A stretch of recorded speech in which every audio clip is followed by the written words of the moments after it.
खबर है, अप्रैल में झारखंड त्रिस्तरीय पंचायत चुनाव होने की संभावना। दोस्तों, झारखंड में अप्रैल 2021 के अंत तक चुनाव कराया जा सकता है। झारखंड राज्य निर्वाचन आयुक्त की नियुक्ति की प्रक्रिया अंतिम चरण में है। राज्य निर्वाचन आयुक्त के पद पर नियुक्ति को आवश्यक बताते हुए पंचायती राज विभाग ने मुख्यमंत्री से शीघ्र फैसला लेने का अनुरोध किया है। आपको बता दें कि राज्य सरकार ने पंचायत चुनाव के लिए तैयारियां शुरू कर दी हैं।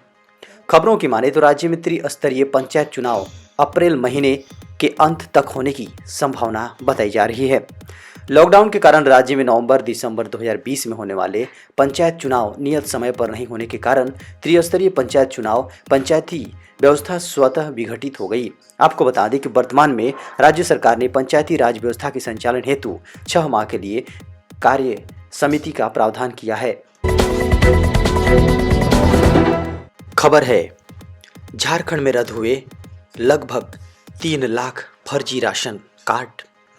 जी हां दोस्तों, झारखंड में लगभग 3 लाख फर्जी राशन कार्ड रद्द कर दिए गए हैं। जी हां, आपको बता दें कि इसमें से 2,46,790 राशन कार्ड को एक आधार से 2 राशन कार्ड के आधार पर रद्द किया गया है। साथ ही 85,152 ऐसे राशन कार्ड भी रद्द किए गए हैं जिस राशन कार्ड से राशन का उठाव नहीं किया जा रहा था। विभाग के द्वारा किए गए जांच में पता चला कि बड़ी संख्या में ऐसे कार्ड पाए गए जो 2 जगहों से बने हुए हैं।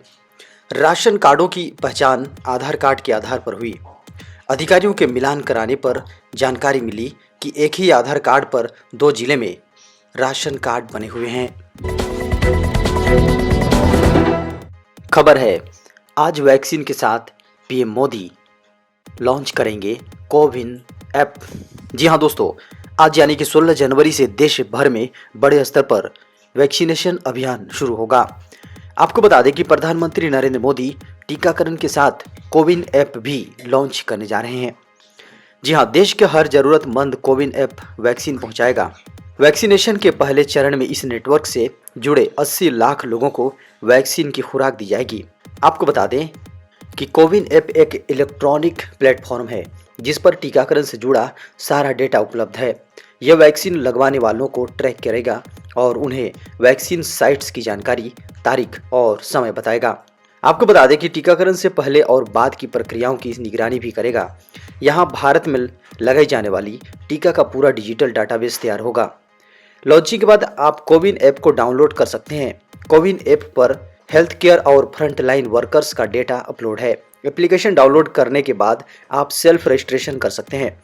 सरकार ने यह भरोसा दिलाया है कि टीकाकरण के बाद के चरणों में भारतीय भाषाओं में कोविन एक एप्लीकेशन या वेबसाइट के तौर पर उपलब्ध होगा।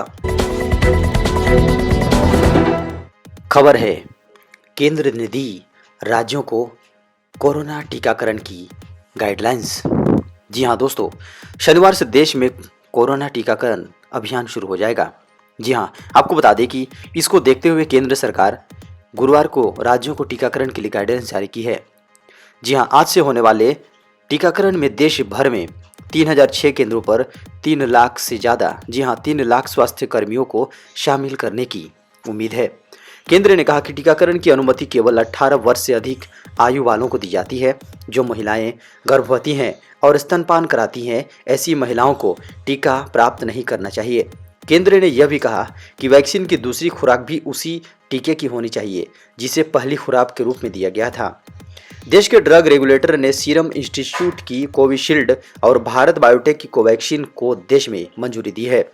दोनों ही वैक्सीन की लोगों को 2 खुराक दी जाएगी और यह 28 दिनों के अंतराल पर लगाई जाएगी।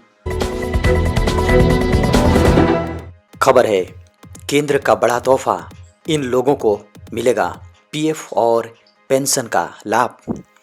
दोस्तों, केंद्र सरकार ने देश के नागरिकों के लिए एक बड़ा फैसला लिया है। उन्हें सामाजिक सुरक्षा के दायरे में लाने का निर्णय लिया गया है। साथ ही पीएफ और पेंशन का लाभ भी उन्हें दिया जाएगा।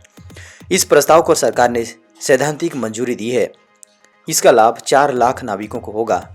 भारतीय राष्ट्रीय नाविक संघ कर्मचारी कल्याण योजनाओं को मंजूरी के लिए लंबे समय से मांग कर रहा था।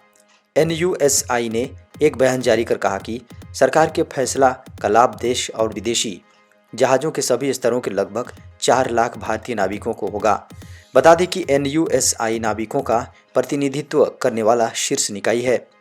पिछले साल जून में NUSI ने प्रधानमंत्री नरेंद्र मोदी से नाविकों को लाभ देने का आग्रह किया गया था। खबर है सरकारी कर्मचारियों की बल्ले बल्ले, मोदी सरकार ने दिया बड़ा तोहफा। जी हाँ दोस्तों, अप्रैल 2020 में सरकार ने इन कर्मचारियों और पेंशनरों को मिलने वाला महंगाई भत्ता और महंगाई राहत रोक दिया था।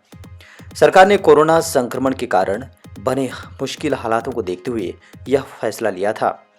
सरकार ने जुलाई 2021 तक के लिए इस पर रोक लगाई थी। कर्मचारियों की association federation of central government employees and workers ने वित्त मंत्री निर्मला सीतारमण के सामने मौजूदा सरकारी खजाने की सच्चाई यानी लेखा जोखा रख दिया है। साथ ही आग्रह किया है कि अब सभी सरकारी कर्मचारियों और पेंशनरों को वर्तमान महंगाई दर 28% के हिसाब से महंगाई भत्ता दिया जाए। औद्योगिक उत्पादन की बात करें तो इसमें 3.6% की बढ़ोतरी दर्ज की गई। मार्च 2020 में 97,597 करोड़ रुपए GST कलेक्शन हुआ था। वहीं दिसंबर 2020 में यह आंकड़ा 1,15,000 करोड़ रुपए पर पहुंच गया। इन सुधारों का हवाला देते हुए कर्मचारियों की एसोसिएशन ने सरकार से कहा कि वे महंगाई भत्ता और महंगाई राहत अभी देना कि इसके लिए जुलाई 2021 तक का इंतजार करें। खबर है इस देश में कोरोना वैक्सीन बांट रही है मौत, अब तक 13 लोगों की गई जान। दोस्तों, नॉर्वे में फाइजर की कोरोना वैक्सीन लगने के बाद अब तक 13 लोगों की मौत हो चुकी है। इन 13 मौत में 9 गंभीर साइड इफेक्ट्स और 7 कम गंभीर साइड इफेक्ट्स के मामले हैं। नॉर्वे में कुल 23 लोगों की मौत को वैक्सीन लगवाने से जोड़कर देखा जा रहा है। इनमें से अब तक 13 लोगों की जांच की गई है। नॉर्वे की मेडिसिन एजेंसी के मेडिकल डायरेक्टर स्टेइन नार मेडिसिन ने कहा कि जिन लोगों के मौत की जांच की गई है उनमें से कमजोर बुजुर्ग लोग थे जो नर्सिंग होम में रहते थे। जिन लोगों की मौत हुई है उनमें सभी की उम्र 80 साल के ऊपर थी। उन्होंने कहा, ऐसा लगता है कि इन मरीजों को वैक्सीन लगवाने के बाद बुखार और बेचैनी के साइड इफेक्ट का सामना करना पड़ा, जिससे वे गंभीर रूप से बीमार हो गए। आपको बता दें कि नए साल में 4 दिन बाद फाइजर की कोरोना वायरस वैक्सीन को लगाने का काम शुरू किया गया। अब तक देश में 33,000 लोगों को यह कोरोना वायरस वैक्सीन लगाई जा चुकी है। नॉर्वे में इस बात की पहले ही घोषणा की जा चुकी थी कि कोरोना वैक्सीन के साइड इफेक्ट होंगे। खबर है बजट में हो सकती है बड़ी घोषणा, बढ़ सकती है टैक्स छूट की सीमा।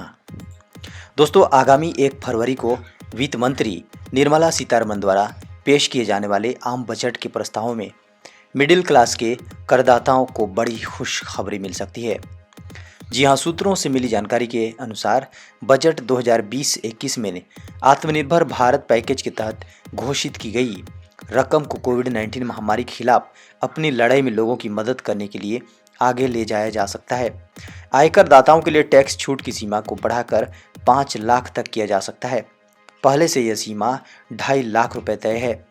जी हाँ, आपको बता दें कि 2019 के अंतरिम बजट में सरकार ने सभी देय करों पर छूट का प्रस्ताव दिया था। यदि किसी व्यक्ति की कर योग्य आय प्रति वर्ष 5 लाख रुपए तक है, लेकिन इसने बुनियादी छूट स्तरों को अपरिवर्तित रखा।